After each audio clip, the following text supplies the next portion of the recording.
Okay, Jonathan, we are up on Facebook. Hi out there, Facebook. Hi there. And should we convert this to a podcast? It would start now. So a couple seconds of silence. Welcome to the Mailrite Show, episode 12. That's the Mailrite Real Estate Show, episode 12. And today we're going to talk a little bit about the experience of Karen and myself working with Dale Lawrence this week over at Chase to get systems set up. He's their trainer and recruiter, been around a long time. A lot of major agencies and organizations he's worked for, and 35 years in the business. Got some interesting information about 5, 5, and 10 and what his look at technology is. Hope to have him on the show someday. Also, we're going to talk about Facebook, hooking into that technology. And Jonathan, you're going to talk about Twitter, which I can't quite figure out how to make Twitter work well for real estate agents. We have it, we use it, but anyway, what the heck? So going into yesterday, I met with Dale Lawrence. He's the trainer. And what I really want to do is we've got our company over in California, but Karen is in with Chase International Real Estate. And they've got a lot of money, a lot of systems. They've grown fast. And I need to get in and learn their technology, their backbone, so I can help Karen integrate it with some of the stuff that we're doing on our blog, which I'm a really big believer in the blog, and in the processes. And talking to Dale, he's been around a long time. And he talked about something in the 5, 5, and 10, which Karen uses right now, and we actually go past that. Basically, what that means is when you have a listing or when there's a property that is just recently listed, that you knock on the doors, 5 on each side and 10 across the street. And he talked about a 4-point touch where you go and talk to the people. Now, I don't have that 4-point down exactly like he does, but basically said, I just want to make you aware that there's a new listing down the street. And if you want any information or know somebody wants to buy it, I'd like to help them out and leave your card or name or whatever. And then you go back and you tell them a couple different things. So there's a process. So that's the 5, 5, and 10.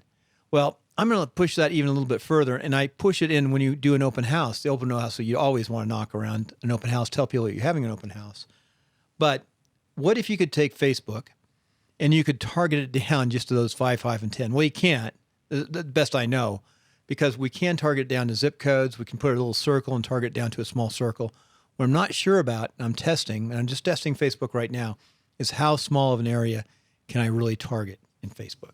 But it's pretty impressive. I'll put in an area code and you can see or zip code, and you can see how many people have exposure or online at that time to this advertisement.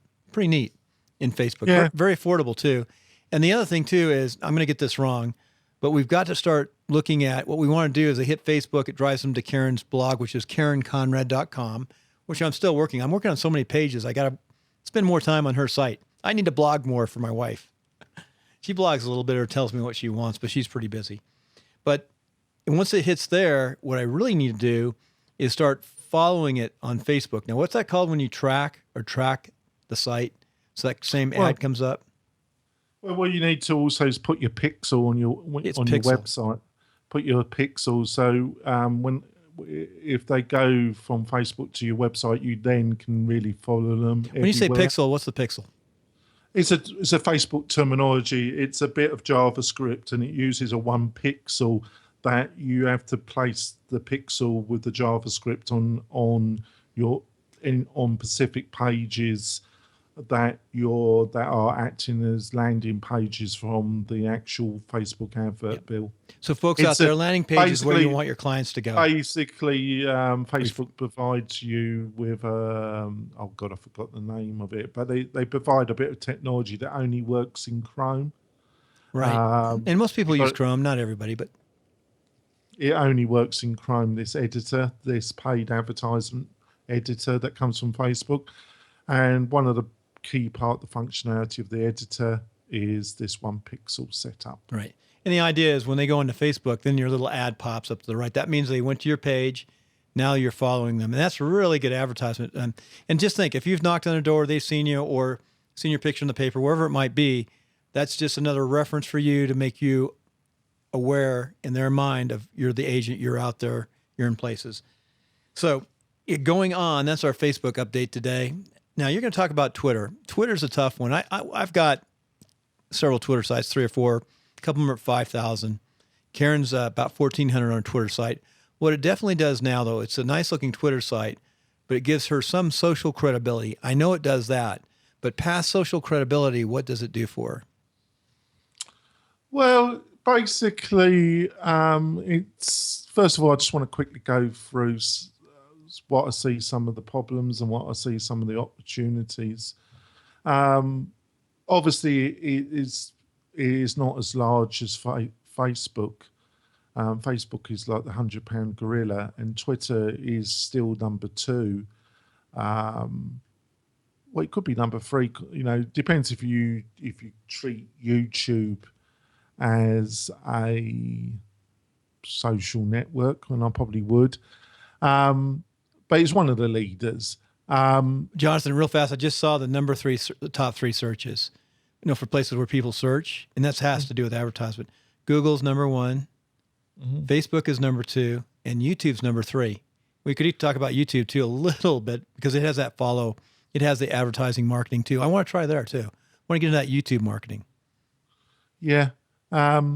So where Twitter really, I would say the Ys and the millenniums, and certain social groups, they utilize Twitter a lot, and it's the child of the smartphone and the Twitter app. And it really is an animal.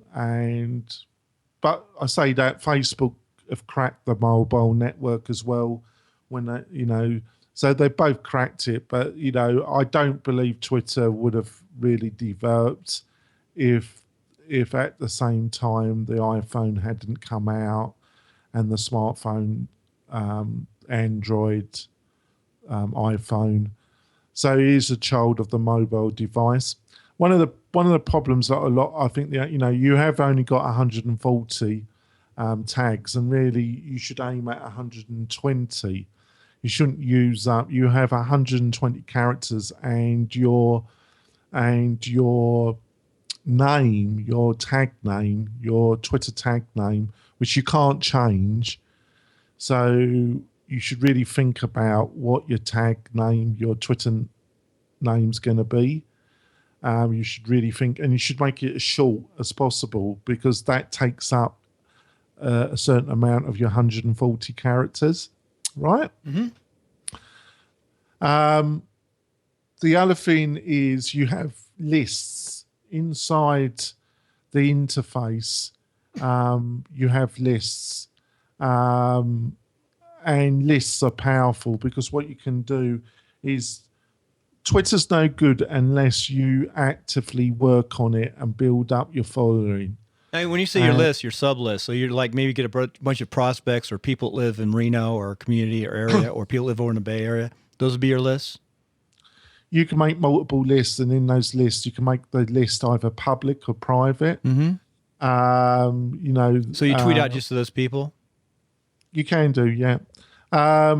So basically, you need to research and actively follow people that you want them to follow you, and also you need content that you're going to tweet. You're also going to put some of your own stuff on there.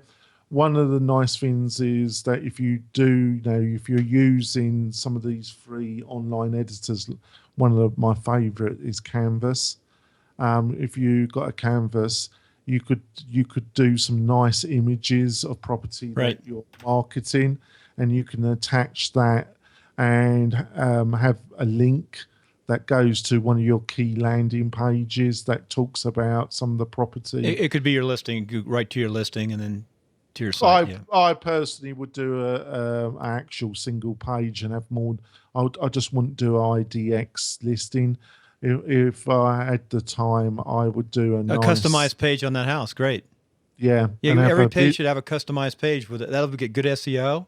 That's really. I sort of do that now, but that's a great idea for every listing. Yeah, but what I would do is I would kill. I think what you got to do if you get really serious, And I think if you really want success, it's like we've had this conversation. It's been an ongoing conversation through these shows. Is that I'm a hybrid. I'm a really techie person, but I also believe in some of the traditional mythologies in the Red Book, in the things that you believe in.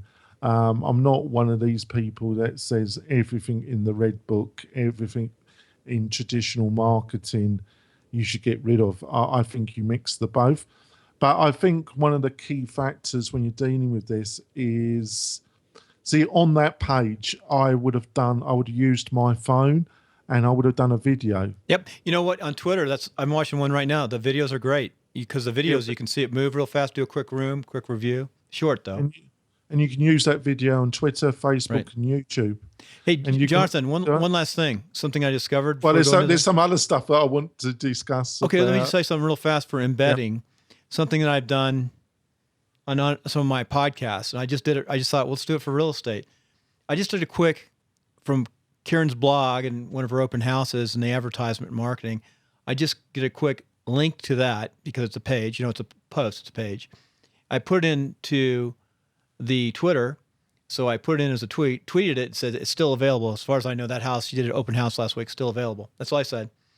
But then if you go on Twitter, on the right side, there's 3 little dots. You hit the dot, you can go embed tweet. Embed tweet. So you take that tweet, you embed it, copy it, put it over in your blog site. It's a quick blog, and it's got a frame around it to follow you on Twitter. Yeah. It looks really good. It looks just like you really know what you're doing, which I guess you do if you're doing this stuff. So anyway, I won't interrupt you anymore. We'll finish up the next 3 to 4 minutes. No. I'll talk about Dale one more time. Interrupt as much as you like when it's real good stuff. I'm going to send this to Dale so he can listen. Yeah, sure. So basically, you set up your account. You've got to have a good picture of you. I'm going to quickly go through the basic stuff. You've got to have a good profile picture of yourself. I would use a personal profile picture. I also would use my name, basically, as my Twitter title. I wouldn't use the business. That might be one of the differences between a Facebook business page and Twitter, because I think Twitter's even more personal, even though you might... I'm not sure if you're breaking your terms, but I do have multiple Twitter accounts and it hasn't got me into trouble. And I use them very separately. So I have a Mel Riot, I have a couple of others, and I use them for very different purposes, but they tend to have the same profile picture. Then you have a background picture, and that could be your company. So you have your personal profile picture that should be really professional, and a really nice background picture with your name of your company and the area, and use a nice panoramic picture of the area that you cover, and really set it up nicely. And like I say, that used to be a bit tricky, but this online image tool that I really like, comes with all templates. So if you can either get somebody like us to do it, or if you've got the time, you can do it yourself in Canvas, and you can rapidly get something professional up and running. So that's a basic thing, but a lot of people don't do it. And the more you put into this, the more you're going to get out. Then you got your list, because your list could be people, thought leaders, because I'm going to focus, this is really focused at the agent level. So it's a bit like what we discussed in the last episode about a website becoming a real local focused power engine. And basically, you want to follow all the mover and shakers. So Karen, she should have a list of all the leading people, the leading, business people, community leaders, political leaders, all the top people. That should be one of her lists. I think, that's what we need to work on. I was going to say, if anyone wants to Karen at KarenConrad.com, or just at Karen Conrad, the @ sign, Karen Conrad, that's her Twitter handle. Just like you said, it is Karen M Conrad, Karen M Conrad. And it's got the chase, it's got the background. I think it looks pretty good. And we're doing those things that you said. But what we haven't done is build those lists. She has 1,471 followers, and they're pretty good followers. They're from around here. That, that could be a public. I would have a list of all your competitors. Okay. That would be a. So that would be a. Yeah, what do you do with your competitors, your other agents? How do you? Because you need to know what they're up to, and it's one Oh, of you the mean a most. list just to watch them? Yes, of course. So because I gotta learn more about search, lists. Twitter search can be, people tend to forget about Twitter search. But Twitter, you can search for particular Twitter handles. A handle is a pi sign with a word, and you can do searching, and you can do search about the properties they're selling, they're publicising. It could be quite useful, actually. So having a list of all your top competitors and keeping an eye about what they're doing and what properties they're listing is a pretty good idea. That makes sense. We have Tesla coming in here. If you had just the Tesla folks on the list, you could see what's going on there, and then blog, and then you could get SEO. That's another factor. I would have a list of, if I was an agent in Lake Tahoe, I would have a list of various people that have a good following of my target. I would try and find out roughly who are buying the properties in a specific area, and my shaker mover list would be people that are following them that are in my target buyer.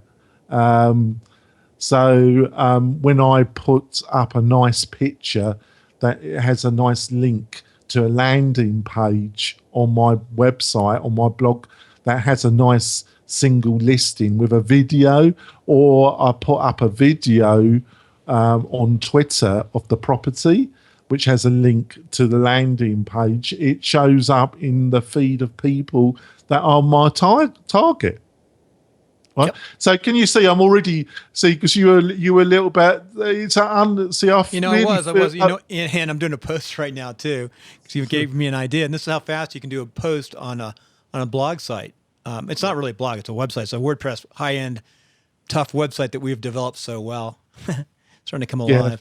I just took that new embedded code on Twitter. I'm putting up that site. It's got the follow me, and it's just really fast to get something up. It's still available. So subgating your follow through public and private lists is one of the main tools that you can use.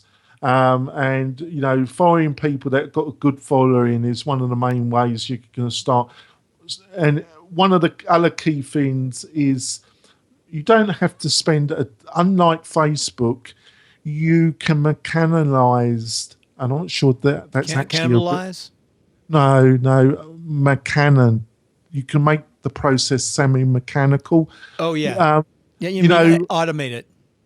Well, what I mean by it is that obviously, MailRight, we provide good content for your Twitter and for your Facebook and for your LinkedIn. We provide good foundation material, but I strongly advise all our users to put listings and more localized material on there. And with our material, with their local material and listings, we get up to a volume that you really need to get up to start getting some results. So basically what I've lost my drift a little bit, but I'm trying to get back to it. Is one of the things that you can do is there's a couple of free tools, and you can go in every second and third day and just spend 15 minutes or 10 minutes or 10 minutes in the morning and 10 minutes in the evening. And by doing that 3 times a week, you can drastically build up your Twitter following. Where it comes to Facebook, you've got to put more time in, really. If you're going to build up, there are certain things we've gone through them. Import your LinkedIn, export your LinkedIn list, and then import it into Facebook. Import your contact lists in your mail client, could be Google or whatever, Outlook. You can import that into Facebook, but you tend to have to spend a bit more time, a bit more effort to build up your Facebook page. And we've discussed why it's important to have a Facebook page and why I strongly disagree with some so-called experts in the real estate that say don't bother with your Facebook page. Who's saying that? I'm not going to name Okay. names. I'm not. I've never heard I'm not anybody say that. Have something. You gotta have some presence. You gotta have some right. presence. You I'm don't not. have to, I guess, but it's gonna enhance your odds. If you know the numbers, it's gonna make it better for you. No, More but exposure. why we've gone through the reasons why it's important, because if you start wanting to use some advertisement and you've just learned rapidly and you're learning rapidly the power of Facebook advertisement and the technology and the way it allows you to focus at specific targets. So get back to Twitter. The other factor with Twitter, it's a much less mature advertisement, but actually is cheaper than Facebook. And they did some changes a couple of weeks ago about their advertisement model that makes it pretty attractive. I would say that if you're an agent in Lake Tahoe, you're selling you're representing property in Lake Tahoe, spending time on your Twitter area and building your following in the Bay Area and San Francisco, and then using Twitter advertisement is a pretty intelligent thing to do, right? Now, I said that if you only every third day you spent 10 minutes in the morning and 10 minutes in the evening, the nice thing is there's some free tools that enable you to start building up your Twitter following. One of the things you've got to be aware of, though, is that when you're below 2,000 followers, that Twitter puts a really strong limit. You can only, the amount of people, those that you're following to those that are following you, you can only have a 20% difference. When it goes over 2,000, that limit disappears. So that's one of the other reasons why it's a good idea to get over 2,000. The other thing is, obviously, you want to get rid of people that are not following you. But especially for the first 2 to 3 months, you've got to be very careful that you don't remove them too rapidly. You want to do it very gradually over a number of days, because if you just delete a load of people, your account will be suspended, right? But that only applies if you're really ignorant about what you're doing or too aggressive, and you're doing it in the early days of your account build. Now, a couple of free tools that help you identify people. That's why it's really important to build your list of shakers and movers, because there's a product which gives you a free account called Twippy. Yeah. And with Twippy, you can put in the handle of one of these shakers, and you can see all the people that are following that mover shaker. Mm-hmm. And then you can see how many times they tweet, how active they are, how in the percentage terms, how many people they follow back if you follow them. Because there's no point in following somebody that never really follows anybody back. And some people do that. And it gives you a lot of information, how many followers they got. And it does it in a nice column that you can really read really instantly. And what you do is like every third day, you follow about 20, 30 of those, and you just choose the best ones. And normally they will follow you back, and you start building your list up.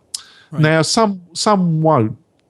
And I wouldn't, with Twippy, it does give you the ability it shows you those that are not following you back, but I wouldn't use their tool, because if you use it too much, they will suspend you for like 12 hours, Twippy. There's another tool, and it's a more visual tool that I use that tell me the people that are not following me back. And it also offers a full functioning product for free, and that's Friends or Follow. Friend or Follow.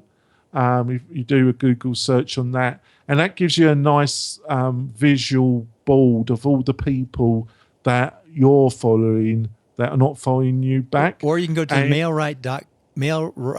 mail-right.com and to the blog.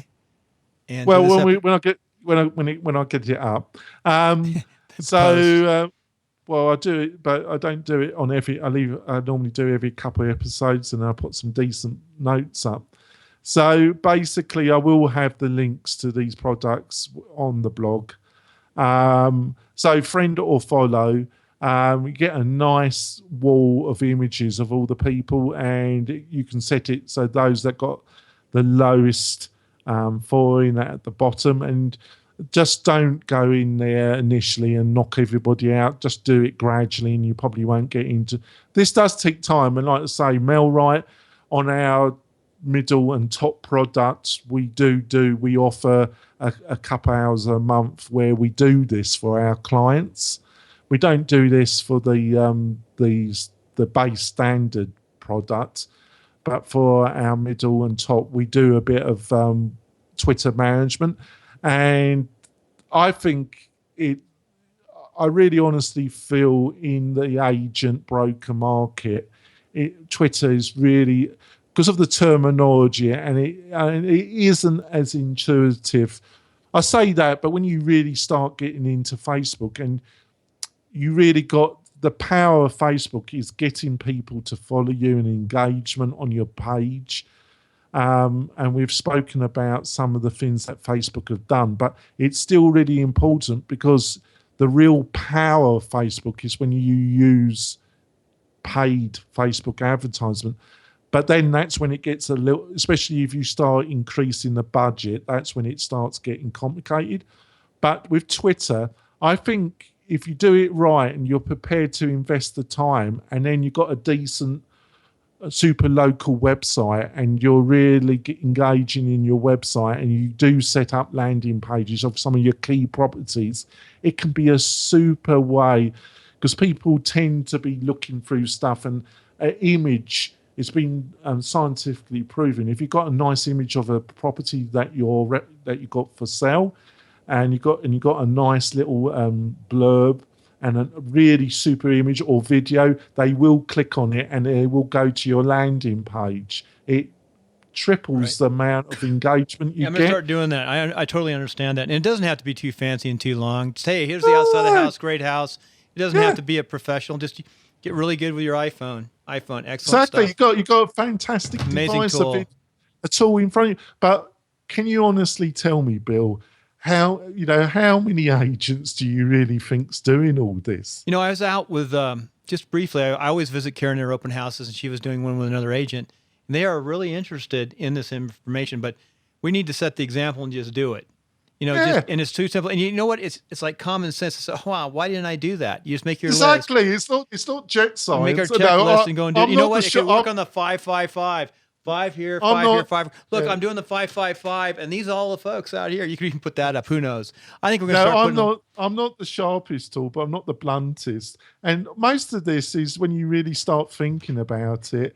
You think, like what you just said, God, why didn't I realize it? Yeah. But so many agents, I feel, aren't using Twitter because they don't understand. They don't understand the power of lists. They don't understand. It's actually going to help your SEO too if you do it right. Of course, because it is one of the matrix that Google's looking at. How many people are engaging you. But don't get me wrong. I think also you've got to put some personal stuff and some stuff, make some of your own. But here's a plug for, I'm not just going to talk about MailRite. There is about 3 to 4 other tools. There's a free tool called Hootsuite. I'm not. Hey, Jonathan, we got to cut it here. Ooh, we definitely have to cut it. Oh, right. Well, I got to go to my daughter's open house. Oh, right. So basically, maybe we talk some more about Twitter and Facebook in our next episode because it's really fascinating, isn't it, Bill? It is. I do have to run. Do you think I've opened your eyes a bit to Twitter? I was just, you did. You remind me. Yeah. We got to do some lists and checklists though, because I just did it. By the way, if you want to go and look at KarenConrad.com, real fast, KarenConrad.com. You see what weird things I just did just to get a little SEO and things going. I took her old open house she did last week and just said, wow, it's still available because it is, I'm pretty sure. It's a good house. They have some folks looking at it. It's a 3606 Hemlock. She did that, and I know it's a real popular house, and as far as I know, it's still available. I said, wow.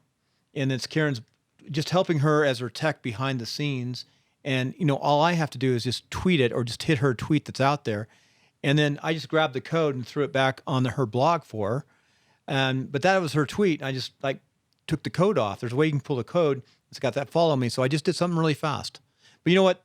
One last thing I want to say is on your blogs, make sure it's not all real estate. Make sure it's other stuff too about the community, town, specializing. Oh, that's let's talk about that next time. Yeah, let's talk about the right stuff. way to do a blog, because you and I talked extensively the last few weeks about this. Well, it's such it's a missed opportunity, and I agree with you when we had that pretty long discussion yesterday. That some of the things that Brian says. I've got to go though, but let's get Brian Clark on the show. Top. But some of the things I do agree. Bye, YouTube.